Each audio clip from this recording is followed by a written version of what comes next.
Hi everyone, and welcome to welcome to Quantum Acacias. My name is Dee Dee, and I am so glad that we found each other. This is going to be an Adventures in the Astrals. Make sure that you do subscribe, all those fun things. If you have a question or want to share an experience or something, you can always email me, quantumacacias@gmail.com. Though my website and all of those things might change periodically, just as like I'm finding my rhythm with this, my email will stay the same, okay? quantumacacias@gmail.com. That's always going to be like the best way to get in contact with me. You can also, of course, comment underneath the video. That always works. So it is officially 10:30 p.m., okay? But there's been a lot of synchronicities with us today, in more indirect ways, or maybe like I haven't put it together yet. That's also possible. And so I just heard like, yeah, do the Mothman one. And it's interesting because I was doing like a pendulum reading, and that led me to this guy named, I was literally about to call him Preacher Pope, child. Not Preacher Pope, Nick Pope.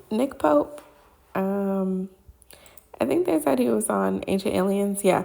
And so he was talking about people's like real encounters with aliens and, strange experiences, like seeing yourself, seeing like a future version of yourself and X-Files and things like that. And then I ended up seeing this video that was talking about the dark star. And I was like, oh, the dark star is coming up. So then they're like, yeah, go ahead. Go ahead and do the Mothman one. Okay. Yesterday, we did have a moth in the house. And it made me think about Mothman. And then I saw this like video about Mothman. So let's go ahead and get into this Adventures in the Astrals. So this is Adventures in the Astrals, but it also is a story time as well. And you'll see what I'm talking about. Ooh, 1037, that's my numbers. Okay, so it's gonna all make sense. This is one of those like story times and Adventures in the Astrals that was just like so wild. And actually, I have been having a similar experience since January. A different type of encounter, but a similar experience of dealing with invisible beings.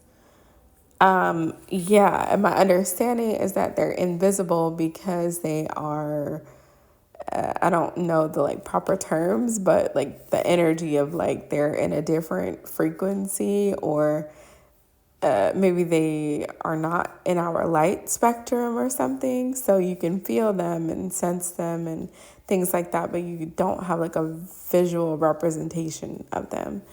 And that is definitely my experience. So let me get into the story time first, and then it'll transition into the astrals, okay? If you're new to my channel, like most people are, these are more of like astral experiences. So I would say that like you can say a dream, but it's more than a dream. And so I call them astrals now. Okay, so this story time starts with, I feel like maybe I should mention this too.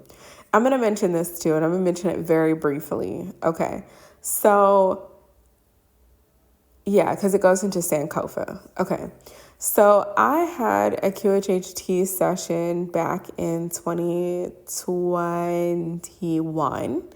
And in that session at the end of 2021, which is, Ray and I had just got with the kids to Arizona, and I was like heavily pregnant. And then towards the end of the year, as we were settling in, I started like branching back out and doing my QHHT, okay? So like for other people. So I got my first QHHT session done in Arizona pretty quickly when I got to Arizona, but then I started branching out and doing them for other people. So anyways, there was one woman that I was like really connecting with at a point in time, and she ended up doing a session on me, okay? And in my session, pretty much what came up, she was like, you should watch Man in the High Castle. I'd never heard of Man in the High Castle, but it is kind of similar to this theme of like, it's talking about what would have happened if Germany had won World War II. And so there's also this really cool theme of different timelines of events happening. There are also a few moments, and it's interesting, it's like my legs are like buzzing. Few moments of where people are able to see alternate versions of themselves. That's very interesting, alternate versions of themselves. So anyways, that's what the TV show is based on, is an alternate universe where Germany actually wins World War II, what that looks like, especially in America. And then the alternate reality is actually our reality. Very trippy, very interesting. And so there's this one scene in Man in the High Castle. And just to kind of give like a quick thing, at least 2 of my sessions, my own personal QHHT sessions, have had to do with World War II. So that was why there was a suggestion to watch it. I don't feel like I like made that bridge. So that's why it was coming up. Okay. So anyways, in there's this one scene where the Japanese consulate is blown up. And there is this very, somber moment where there's like this gate of the Japanese consulate being blown up. And this is like a huge, huge move. And though in that reality, it's not the same type of event as Hiroshima, it is still something that holds so much profound meaning to it, where there's this moment where it's like, regardless of the timeline, something was going to happen to Japan. And so there's this moment where the Japanese consulate is blown up and there's a piece of a gate that flies off of it. And it's just for a brief moment. And if you don't know what you're looking at, it's very easy to pass by it and not even necessarily think of the meaning. But this gate is actually like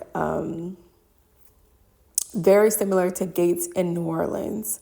And I'm from New Orleans. Very similar to gates in New Orleans, where some of the ironwork in New Orleans on homes, especially with little steps to the front door, they have these cursive like hearts, okay? And these cursive like hearts are actually connected into West African tradition. They are Sankofa hearts, okay? Now, the other symbol of Sankofa as well is a picture of typically some type of swan-like swan-like bird. And it is sometimes, I'm not sure if this is like typical of it, but I think it's like standing on one leg and the body is obviously moving forward, but the head is turned back. And if you've not heard of Sankofa is the idea that, no matter how far you go on the journey, you will have to return back and make atonement and make correct anything that is incorrect. And so it always makes me think about like that J. Cole line. It's like, the good news is you came a long way. The bad news is you went the wrong way. And so you're going to have to go back, And it could translate into past lives, reincarnation, alternate timelines, going and making atone for different things. Okay. Sankofa, okay? You have to return back to it and make amends and make sure that it's correct, okay? So why I'm bringing that up is because Ray and I, later on in early 2022, this was actually the week before I gave birth, and it was a very intense week in February. It was a very intense week, honestly. It was a very intense week. So anyways, Ray and I are having this good time and everything like that. And I believe that this is February 8th, if not February 9th, but I believe it was February 8th. And we were so excited because we had been watching the new season of Raising Dion. Okay. And it was like during the pandemic, production of it had slowed down and things like that. And so it had finally come out and they put all of the whole season out for you to watch it at your own pace.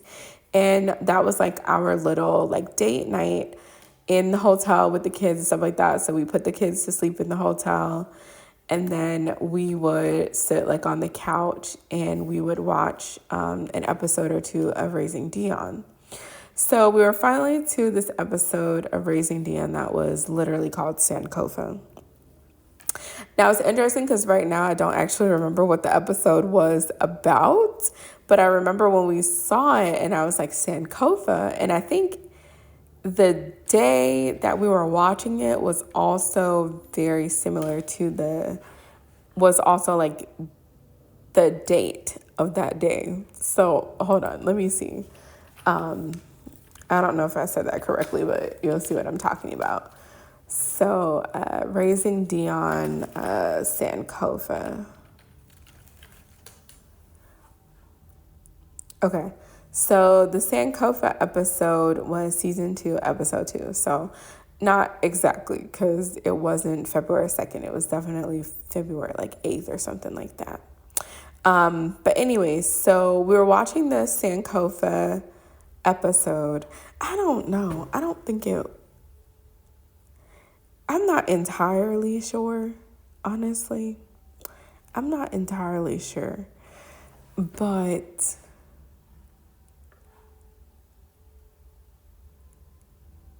I'm not going to say it's a Mandela effect, but I don't remember it being the second episode. I think it was like the 7th or 8th episode, honestly. But anyways, I'm going to let them have that. Anyways, it was Sankofa, okay? Ooh, 10:47. Okay.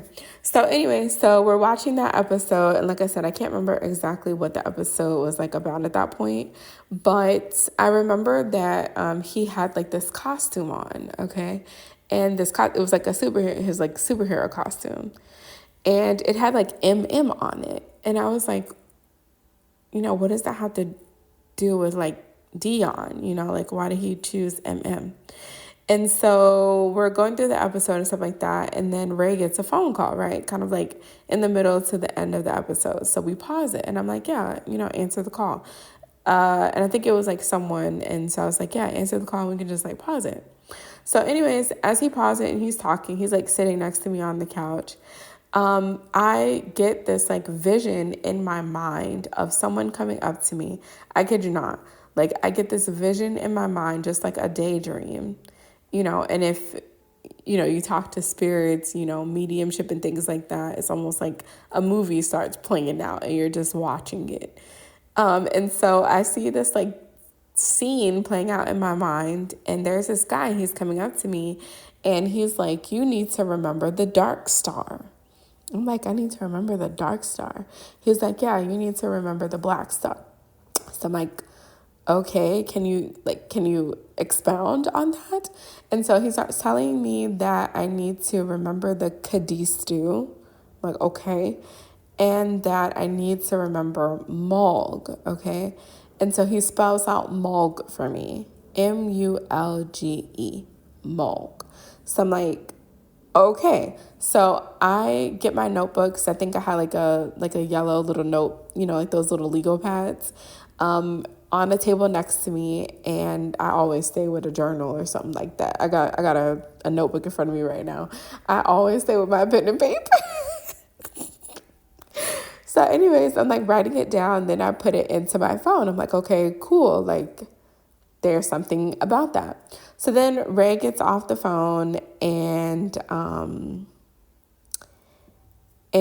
we continue the episode, right?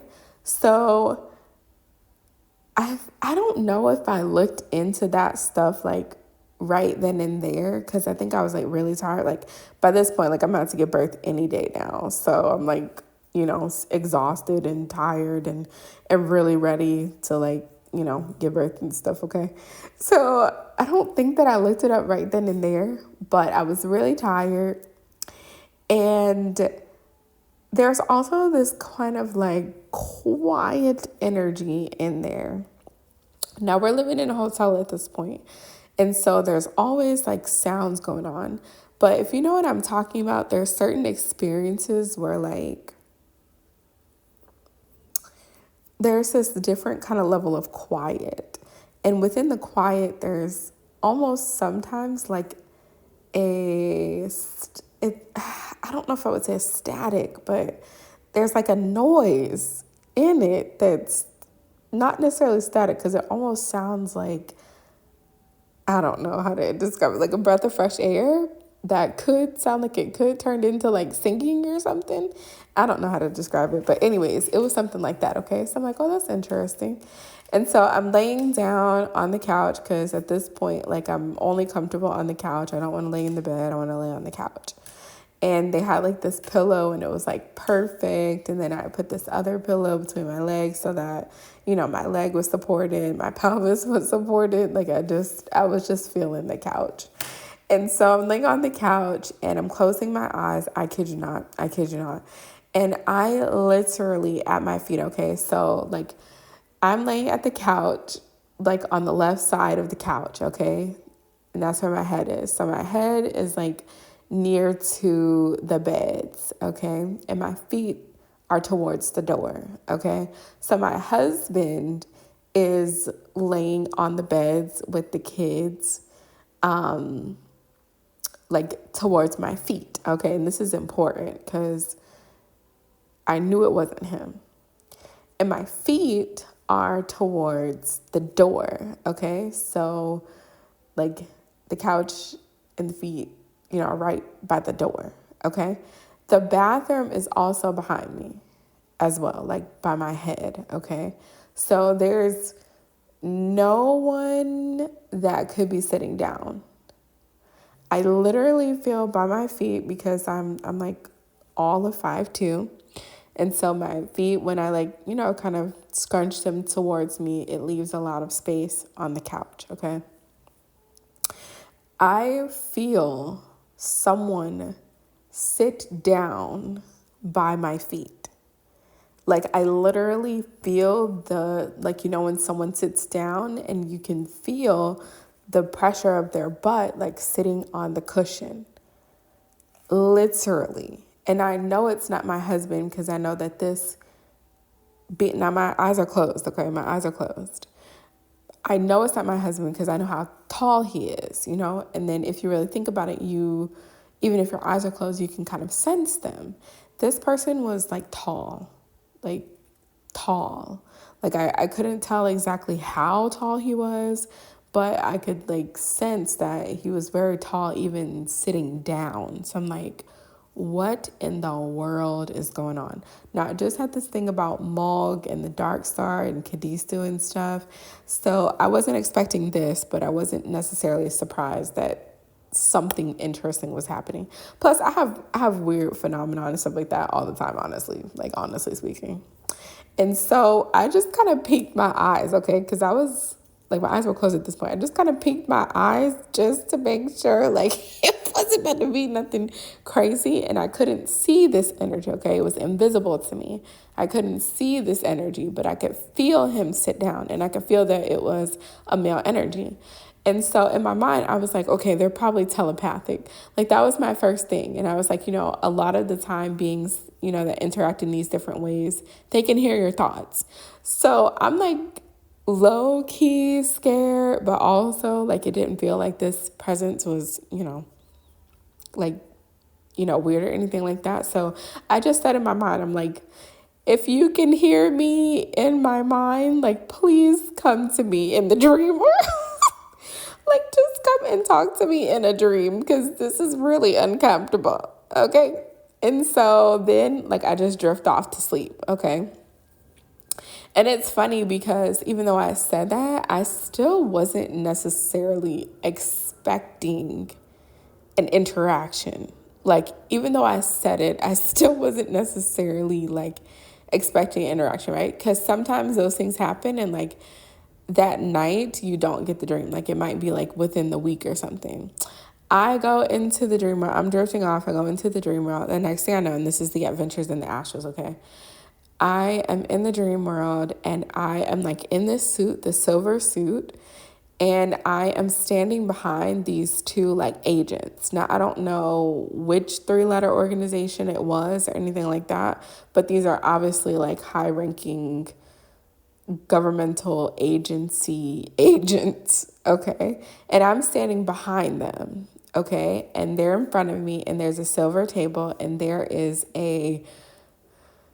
this man, okay? Now, he doesn't look like a human. The way that he looked was like a shadow being with form. So he was in the form of a man, like silhouette, but it wasn't a silhouette, like a profile. Like, he literally looked like a shadow of a human man, at least human-ish, okay?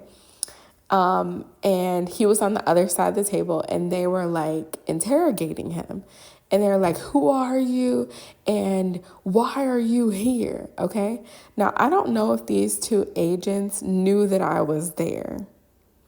Now, it did feel like I was affiliated in some type of way or something because I was there.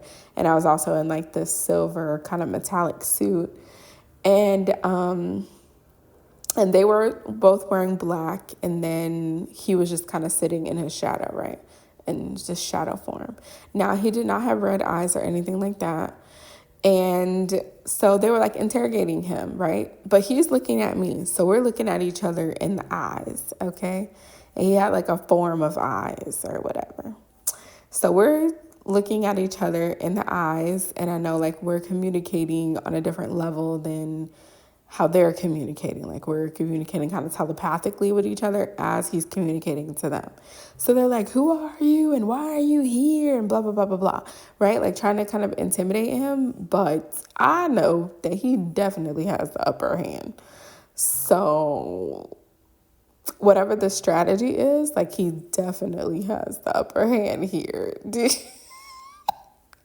Like, if he wanted to turn this place out, like, 1,000% he could. Like, it wasn't that type of situation. It wasn't that type of situation. Anyways, so he's humoring them, though. So even though he's answering them, he's looking at me and he's like, I'm Mothman. I kid you not, my first thought was like, what type of superhero name is that? Like, Mothman. Like, you know, I was expecting, like, a little bit more... You know what I'm saying? Like, a little bit more creativity with it. But, you know what I'm saying? Like, not too much. I'm not going to do too much. But, you know, I'm like, Mothman. I'm like, what superhero is this? So I'm, like, trying to think in my head. I'm like, is this, like, a Marvel superhero or something? I'm like, Mothman. I'm like, have I heard of Mothman before? And so anyways, they're like, Mothman. You know, like, they're doing the most. And so they're like, well, what are you doing here? And he says it very clearly, very plainly. He says... I am a interdimensional creature, a part of a species of interdimensional creatures that correct timelines. I'm like, whoa. Now, I didn't see any red eyes. Now, we had some experiences with him afterwards that were more traditional red-eyed creature kind of thing. But when I saw him initially, he was not in a creature form, and he did not have glowing red eyes. And he was very tall, like, obviously, like, taller than 8 feet standing up, like maybe 15 feet or something like that, something wild like that, okay? So anyways, I guess they were stunned by his answer, and they weren't really sure, like, what to do with that. So they started asking the questions like again. And so he stuck with it and he was like, I am Mothman. And as he said it the second time, I could hear him like going through a Rolodex of who also he would be associated to or would be. So I remember Garuda, I remember the Thunderbird, and there was one more that I remember like him going through in his head. And I understood that he wasn't telling them the other like beings that he would be associated to because he wanted them to be able to focus, number one. And then also there's something very specific about him coming in the Mothman form. And we'll say like the Mothman archetype. The Mothman archetype is like a harbinger, like an omen, okay? The Garuda one is different. A Thunderbird is different. But the Mothman is a prophecy and an omen that something is going to happen, and it is 1,000% due to a type of timeline correction. And honestly, what I thought about when he was saying that was that movie, Final Fantasy or whatever, or Final Destination or something like that, where it's like all those crazy things that happen and like people unfortunately get unalived and things like that in the craziest ways. And, how these different signs and movements add up to like this perfect synchronicity of like this really unfortunate event happening. And it has to do with people that have been able to cheat death in some type of sense. And so death comes to collect. Now, I do want to say that this timeline recalibration that he's talking about, it did seem like the Mothman kind of archetype for that did have to do with a more tragic type of timeline correction. But I don't think that timeline correction is always tragic. I do want to say that. But in the Mothman form, it does seem to come with a tragedy, though. And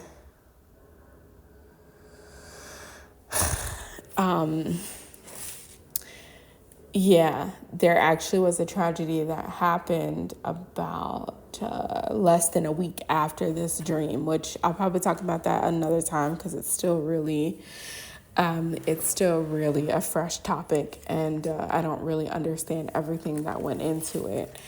But it actually was an omen to something that was coming up. So this time it wasn't something directly happening to me, but it was something that was happening to someone that was very close to my husband and I.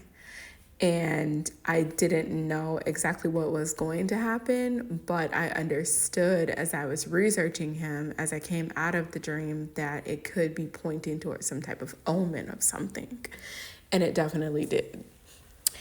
And so I also want to say that I'm not exactly sure what the Kadistu and Mul connection to these things are, but what I will say is that I did find this book by this guy Anton Parks that talked about Mul-ge and the Kadistu, which are life creators in ancient Mesopotamian myths, I believe, or something. And Mul-ge was actually one of the Babylonian gods of magic, a part of the Anu, Mul-ge, and Ea, I believe, triple godhead.